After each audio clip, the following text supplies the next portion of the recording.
Hello everyone, कैसे हो आप सब। मैं हूं मनीष अग्रवाल और स्वागत है आपका मेरे यूट्यूब चैनल ज्ञान अकादमी पर। इस वीडियो में हम जानेंगे उपराष्ट्रपति के बारे में, जो कि यूनियन एग्जीक्यूटिव्स में आता है। राष्ट्रपति, उपराष्ट्रपति, प्रधानमंत्री, काउंसिल ऑफ मिनिस्टर, मंत्रिपरिषद और अटॉर्नी जनरल ऑफ इंडिया। हमने राष्ट्रपति के बारे में जान लिया है, अब हम जानेंगे उपराष्ट्रपति के बारे में। ठीक है ना। हमारे संविधान में राष्ट्रपति के बाद जो सेकंड इम्पोर्टेंट जो पद होता है, आधिकारिक जो पद होता है, वो उपराष्ट्रपति होता है राष्ट्रपति के बाद। ठीक है। और राष्ट्रपति हमारे भारत का पहला नागरिक होता है, उसके बाद दूसरा नागरिक उपराष्ट्रपति होता है। ठीक है ना। इसमें हम क्या है, जो इस वीडियो में हम जो कवर करेंगे वो है कि उपराष्ट्रपति का जो चुनाव है, इलेक्शन कैसे किया जाता है, उपराष्ट्रपति बनने के लिए योग्यता क्या होनी चाहिए, उपराष्ट्रपति को शपथ कौन दिलाता है, उपराष्ट्रपति का टेन्योर कितना होता है, पदावधि कितनी होती है, उसका जो पद होता है, उसकी जो पोस्ट होती है कब खाली हो जाती है और उसके क्या कार्य हैं। इन पांच छह चीज़ों को हम इस वीडियो में जानेंगे और उपराष्ट्रपति की जो चैप्टर है छोटी सी वीडियो में कंप्लीट कर देंगे। ठीक है ना। चलो स्टार्ट करते हैं। उसका इलेक्शन कैसे होता है। Election of the vice president. उपराष्ट्रपति का जो चुनाव होता है सेम टू सेम राष्ट्रपति की तरह चुनाव होता है। अगर आपने राष्ट्रपति का इलेक्शन देख रखा है तो बहुत अच्छी बात है, आपको इस वीडियो को समझने में बहुत ही मदद मिलेगी। ठीक है ना। उपराष्ट्रपति पहला है, इसके जो स्टेप्स हैं वो 5 स्टेप से इसका जो चुनाव होता है। पहला है इलेक्टोरल कॉलेज, दूसरा है इनडायरेक्ट,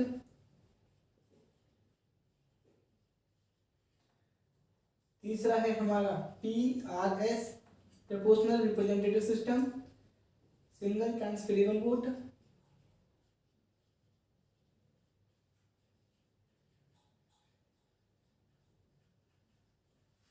अगला है हमारा सीक्रेट बैलेट।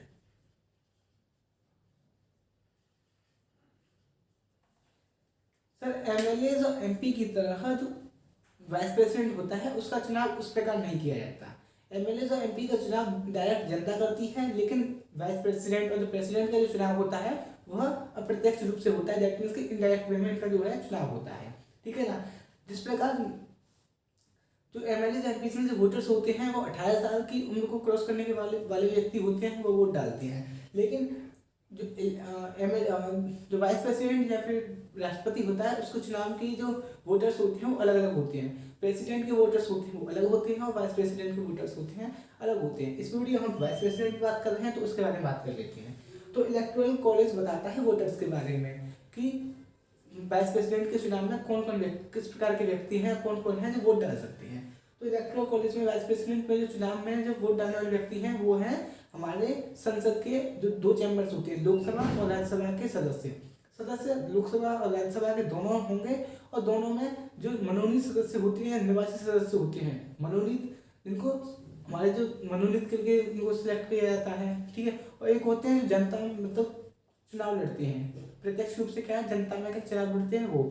तो दोनों प्रकार के इलेक्टेड मेंबर्स और नॉमिनेटेड मेंबर्स होते हैं संसद के। दोनों प्रकार के जो व्यक्ति होते हैं लोकसभा और राज्यसभा में वह उपराष्ट्रपति का चुनाव करते हैं। ठीक है। इनडायरेक्ट से आपको समझ में आ रहा होगा कि इनका जो चुनाव होता है जनता द्वारा नहीं होता, एमएलए वगैरह MPs करते हैं, मेंबर पार्लियामेंट के मेंबर्स हैं वो करते हैं। ठीक है ना। PRS का मतलब यह है कि अनुपातिक प्रतिनिधित्व सिस्टम। इसमें क्या होता है कि भाई MLA और MP के जो वोट होते हैं उसमें जो हर एक वोटर के पास ये अधिकार होता है कि वह अपना एक व्यक्ति को चुने और उसको वोट दे। लेकिन PRS में क्या होता है, हर एक व्यक्ति के पास क्या है कि एक मतपत्र दिया जाता है जिसमें कि जो वाइस प्रेसिडेंट के चुनाव लड़ने वाले जो व्यक्ति होते हैं उनके नाम लिखे हुए होते हैं उस पर। ठीक है ना। पेपर होता है, बैलेट पेपर, उस पर नाम सब कुछ होता है। और उसमें क्या होता है हर एक वोटर्स को अपना प्रेफरेंस देना होता है, उनको चुनना होता है कि पहला प्रेफरेंस वो किसको लेते हैं, सेकंड प्रेफरेंस वो किसको लेते हैं, थर्ड किसको लेते हैं, फोर्थ किसको लेते हैं। ठीक है ना। इस हिसाब से उसको चुनाव किया जाता है। हम PRS में होता है कि वोट परसेंटेज काउंट की जाती है। क्या की जाती है कि उस वाइस प्रेसिडेंट को कितनी क्या है कितनी वोट परसेंटेज है उसको मिली है। अगर उसको क्या है कि कुल वैध जितने के जो वोट्स पड़े हैं उसमें 2 का डिवाइड करने के बाद 1 प्लस करते हैं। दैट मीन्स कि टोटल वोट अपॉन 2 + 1। जबकि सपोज कीजिए 100 वोट डले हैं, उसमें 2 को भाग देते हैं और 1 देते हैं तो कितना आएगा 51। अगर कोई भी व्यक्ति है जो वाइस प्रेसिडेंट का चुनाव लड़ रहा है, 51 वोट उसे मिल जाते हैं, 51% वोट उसे मिल जाते हैं, तो क्या है वह वाइस प्रेसिडेंट बन जाएगा। ठीक है। तो वोट परसेंटेज को काउंट करता है, मतलब एब्सोल्यूट वोट होने चाहिए, एब्सोल्यूट मेजोरिटी से कहता है, ठीक है ना। लेकिन अब सपोज कीजिए कि 4 कैंडिडेट लड़ रहे हैं वोट्स, 4 कैंडिडेट खड़े हैं, चुनाव लड़ रहे हैं, कॉन्टेस्ट कर रहे हैं एक दूसरे से। तो होता क्या है कि चारों में से कोई 40 मिल रही है, किसी को 30, किसी को 20, किसी को 10 मिल रही है, तो 51% वोट तो नहीं हो पा रही है, तो वोट परसेंटेज 51% नहीं है, तो फिर क्या होगा, इसी वजह से इसको लगाया गया है single transferable vote. Single transferable vote का मतलब यही है, जो प्रेफरेंस हमने दी है उसका यूज किया जाता है। कैसे कि जो 4 व्यक्ति हैं, जिन्होंने 4 व्यक्ति ने चुनाव लड़ा है, एक ही साथ लड़ रहे हैं, कैंडिडेट्स हैं, ठीक है। अगर उनमें से जो सबसे कम, जिस व्यक्ति ने सबसे कम वोट हासिल किए हैं, सपोज कि 10% हमने देखा था कि एक व्यक्ति है जिसने 10% वोट हासिल किए हैं, तो उस व्यक्ति के जो वोट हैं वो रद्द कर दिए जाएंगे। और जिन वोटर्स ने इस व्यक्ति को वोट दिए थे, 10% जो व्यक्ति हैं जिन्होंने इस व्यक्ति को वोट दिए थे, इस कैंडिडेट को वोट दिए थे, उसके 10% व्यक्ति हैं, उन्होंने अपना जो सेकंड प्रेफरेंस किस व्यक्ति को चुना है, किस कैंडिडेट को अपना सेकंड प्रेफरेंस चुना है, उसको इसके जो वोट होते हैं उनको ट्रांसफर कर दिए जाते हैं। इसी प्रकार ट्रांसफर करते करते 51% हो जाता है और वो व्यक्ति क्या है, वाइस प्रेसिडेंट बन जाता है, ठीक है। सीक्रेट बैलेट क्या कहता है, सीक्रेट बैलेट कहता है कि गुप्त मतदान। आप जो चुनाव लड़ रहे हो, आप अपने चुनाव में अपने प्रेफरेंस लिख रहे हो कि हमने इसको दिया है, इसको हम सेकंड प्रेफरेंस है, या हमारा फर्स्ट प्रेफरेंस है, या थर्ड है, या फोर्थ है, आपने क्या है तो आप गुप्त रूप से कीजिए, किसी को शो मत कीजिए। आप शो ऑफ कर रहे, मैंने इस व्यक्ति को अपना फर्स्ट प्रेफरेंस दिया है, मैं इसको चाहता हूँ या बने, आप ऐसा नहीं कर सकते। आप अपना जो वोट है, अपना जो मतदान है, आप किसी को दिखा नहीं सकते, ठीक है ना। यह वह 5 प्रक्रिया है जिनके द्वारा क्या है कि वाइस प्रेसिडेंट का और प्रेसिडेंट का चुनाव किया जाता है। हमने और भी अच्छी तरीके से, अच्छे डिटेल में एग्जाम्पल्स के साथ जो राष्ट्रपति का जो निर्वाचन है उसको क्लियर किया है, इस वजह से मैंने इसे ज़्यादा डिटेल में नहीं बताया है, ठीक है ना। जो उपराष्ट्रपति, इसमें बस फर्क इतना होता है उपराष्ट्रपति और राष्ट्रपति के में, इलेक्टोरल वोट। जो राष्ट्रपति के जो चुनाव में जो वोटर्स होते हैं वो उसमें राज्यों के एमएलए भी आ जाते हैं, दिल्ली या पुडुचेरी के एमएलए वगैरह आ जाते हैं, ठीक है ना। लेकिन इसमें ऐसा नहीं है, इसमें बस मेंबर ऑफ पार्लियामेंट को ही लिया गया है, ठीक है। जो संसद के सदस्य होते हैं उनको ही लिया गया है। अब हम देख लेते हैं कि एक व्यक्ति को जो वाइस प्रेसिडेंट बनना चाहता है उसको कौन कौन सी क्वालिफिकेशन उसमें होनी चाहिए। तो पहला उसे सिटीजन होना चाहिए इंडिया का, सिटीजन ऑफ इंडिया, भारत का नागरिक हुआ तभी तो चुनाव लड़ सकता है। दूसरा, उसने 35 कंप्लीट कर रखी हो, 35 साल की आयु, कंप्लीट 35 ईयर्स, उसने 35 ईयर्स कंप्लीट कर रखी हो। एलिजिबल होना चाहिए चुनाव लड़ने के लिए, किसमें, राज्यसभा, एलिजिबल फॉर राज्यसभा, वह राज्यसभा का चुनाव लड़ने के लिए उसमें एलिजिबिलिटी होनी चाहिए, वह योग्यता उसमें होनी चाहिए जो राज्यसभा के सदस्य के लिए होती है, ठीक है। अगला है कि वह किसी लाभ के पद पर नहीं होना चाहिए, वह किसी ऐसे लाभ के पद पर नहीं होना चाहिए जो कि केंद्र सरकार के में या राज्य सरकार के में या किसी लोकल अथॉरिटीज जैसे कि सरपंच वगैरह हो या मेयर वगैरह, चेयरपर्सन, चेयरमैन वगैरह नहीं होना चाहिए। इसी के साथ साथ सभी संवैधानिक प्राधिकरण जैसे यूपीएससी, एसएससी, रेलवे या किसी प्रकार की वह गवर्नमेंट पोस्ट पर नहीं होना चाहिए, किसी प्रकार के लाभ के पद पर नहीं होना चाहिए, ठीक है ना। तो इस प्रकार की अगर कोई व्यक्ति क्वालिफिकेशन रखता है तभी वो व्यक्ति क्या है, चुनाव लड़ सकता है, किसके लिए, वाइस प्रेसिडेंट के लिए, ठीक है ना। अब आता है कि अगर सपोज कीजिए कि कोई व्यक्ति है वह राष्ट्रपति बन जाता है, उपराष्ट्रपति बन जाता है, वाइस प्रेसिडेंट बन जाता है, तो उसे शपथ कौन दिलाता है, तो oath and affirmation, oath and affirmating, उसे क्या है, शपथ कौन दिलाता है, तो उसे शपथ दिलाता है प्रेसिडेंट। उपराष्ट्रपति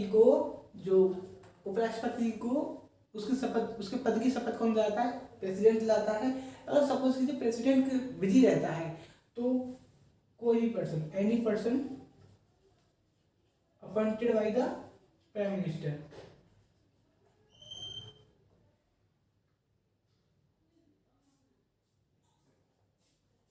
any person appointed by the president, उपराष्ट्रपति को उसकी पद की शपथ कौन दिलाता है, प्रेसिडेंट दिलाता है। सपोज कीजिए कि, ठीक है, अगर सपोज कीजिए कि प्रेसिडेंट बिजी रहता है, उसके काम बहुत हैं, तो वह क्या है, एक व्यक्ति को नियुक्त कर देगा, किसी सुप्रीम कोर्ट के जज को या हाई कोर्ट के जज को या किसी व्यक्ति को नियुक्त कर देगा, किसके लिए, उपराष्ट्रपति को शपथ दिलाने के लिए। तो दोनों ही हो सकते हैं, ठीक है ना। अब आता है कि उसका टेन्योर कितना होता है, उपराष्ट्रपति का जो टेन्योर होता है वो कितना होता है। अगला है हमारा टेन्योर, उसका पदावधि कितनी होती है। नॉर्मली क्या होता है, उसकी जो पदावधि होती है 5 साल की होती है। उपराष्ट्रपति की जो पदावधि होती है वो 5 साल की होती है। हालांकि इस 5 साल के दौरान वह अपने पद से त्यागपत्र भी दे सकता है राष्ट्रपति को, वह अपने पद से राष्ट्रपति को त्यागपत्र भी दे सकता है। कह सकता है कि मैं अपने पद को त्यागना चाहता हूँ, मैं इस पद को अब नहीं सहन कर मतलब मैं अपने पद को त्यागना चाहता हूँ, तो वो अपने पद को खाली कर सकता है। या अगर संसद द्वारा उसे उसके पद से हटाया भी जा सकता है, मतलब निष्कासन भी किया जा सकता है उसे उसके पद से। तो निष्कासन के लिए क्या जरूरी है सर, निष्कासन के लिए इफेक्टिव मेजोरिटी होनी चाहिए। इफेक्टिव मेजोरिटी से वह बिल पास होना चाहिए लोकसभा राज्यसभा में प्लस सिंपल मेजोरिटी से पास होना चाहिए वो बिल लोकसभा में।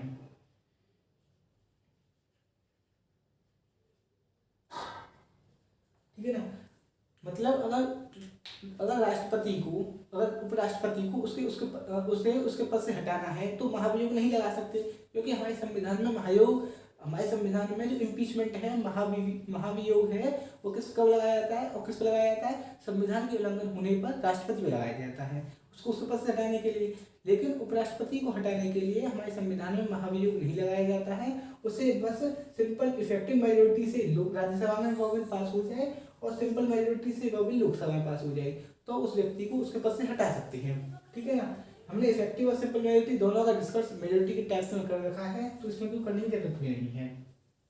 अब है कि भाई ठीक है, इसके बाद जो उपराष्ट्रपति होता है वो 5 साल की उसका टेन्योर 5 साल का होता है। हालांकि वो 5 साल से ऊपर भी कार्य कर सकता है जब किसी भी वजह से क्या है कि चुनाव नहीं हो पाते हैं, चुनाव आयोग चुनाव नहीं करा पाता है किसी न किसी प्रॉब्लम से, या कहीं राष्ट्रपति शासन लगा दिया गया हो, या किसी के साथ हमारा देश युद्ध लड़ रहा हो, या किसी प्रॉब्लम से क्या है कि चुनाव में हो जाती है देरी, तो उस समय पर क्या होगा, उस समय उपराष्ट्रपति होगा अपने उसका जो शासनकाल है 5 साल का वो समाप्त होने के बाद भी कंटिन्यू करके अपना जो पदावधि है आगे बढ़ा सकता है। ठीक है ना, अब आता है कि अगर उपराष्ट्रपति का जो पद होता है वो किस समय खाली हो सकता है।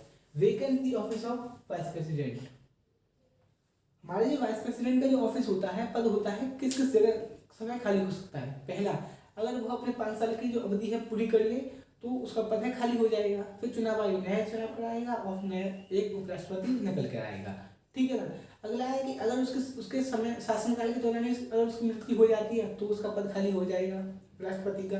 अगर वह अपने पद से त्यागपत्र दे दे कि मैं इस पद पर नहीं रहना चाहता, मैं राष्ट्रपति को अपना त्यागपत्र दे दे, तो भी भाई राष्ट्रपति को त्यागपत्र देगा अपने पद का तो राष्ट्रपति बाध्यकारी है, राष्ट्रपति को उसका पद लेना ही होगा। ठीक है ना, ऐसा नहीं कि वो उसे मना कर दे कि अभी नहीं दे सकते अपना जो त्यागपत्र है, अभी आप अपने पास रखिए, अभी आपकी जरूरत है, ऐसा नहीं है, आपको लेना ही होगा और अपने पद से रिमूव हो सकता है। ठीक है, अगला है कि उसको जो संसद है वह निष्कासित कर सकती है, कैसे, इफेक्टिव मेजोरिटी राज्यसभा और सिंपल मेजोरिटी लोकसभा, उसे उसको पसंद निकाल सकती है। इसके बाद अगला है कि अगर चुनाव आयोग यह पाती है कि उसका जो चुनाव है वो अवैध रूप से हुआ है, इलीगल है, उसका मतलब संवैधानिक रूप से उसका चुनाव नहीं हुआ है, गैर संवैधानिक रूप से वो चुनाव हुआ है, तो भी उसे उसके पद से हटा दिया जाएगा, ठीक है ना। अब आता है इन 5 कंडीशंस में क्या है, उसका जो पद है वो खाली हो सकता है। जो उपराष्ट्रपति का जो पद होता है, वह उपराष्ट्रपति है, वह अपने जो चुनाव होते हैं वो जितनी बार वो चाहता है उतनी बार वह चुनाव लड़ सकता है, और जितनी बार वो हो सके उतनी बार उपराष्ट्रपति बन सकता है। ऐसा नहीं है कि उस पर कोई रिस्ट्रिक्शन हो कि 2 बार या 3 बार ही वो उपराष्ट्रपति बन सकता है, इस पर कोई रिस्ट्रिक्शन नहीं है।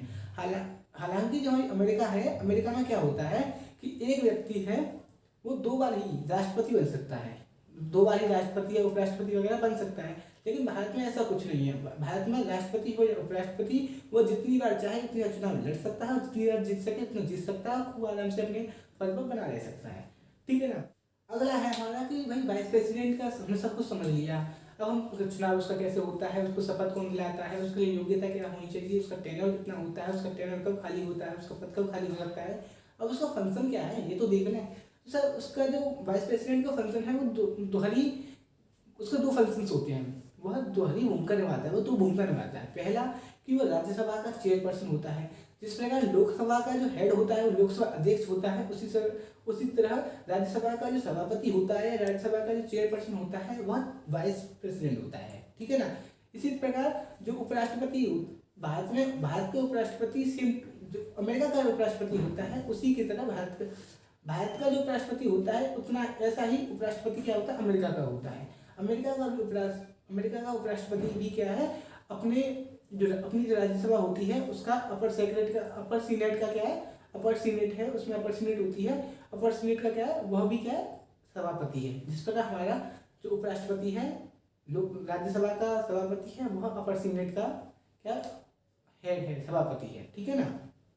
अगले वाइस प्रेसिडेंट का जो दूसरा फंक्शन होता है वह होता है कि कार्यवाहक राष्ट्रपति के रूप में कार्य करना। जैसे कि अगर सपोज कीजिए कि एक राष्ट्रपति है, अगर उसकी मृत्यु हो जाती है या वो अपने पद से त्याग कर देता है, निष्कासन हो जाता है, उसके पद से निष्कासित कर दिया जाता है, महाभियोग लगा दिया जाता है, तो कार्यवाहक राष्ट्रपति के रूप में कौन कार्य करता है, उपराष्ट्रपति कार्यवाहक राष्ट्रपति के रूप में कार्य करता है। कब तक करता है, 6 महीने तक, 6 महीने 6 मंथ के लिए क्या है, उपराष्ट्रपति राष्ट्रपति के रूप में, बतौर राष्ट्रपति के रूप में कार्य करता है, ठीक है ना।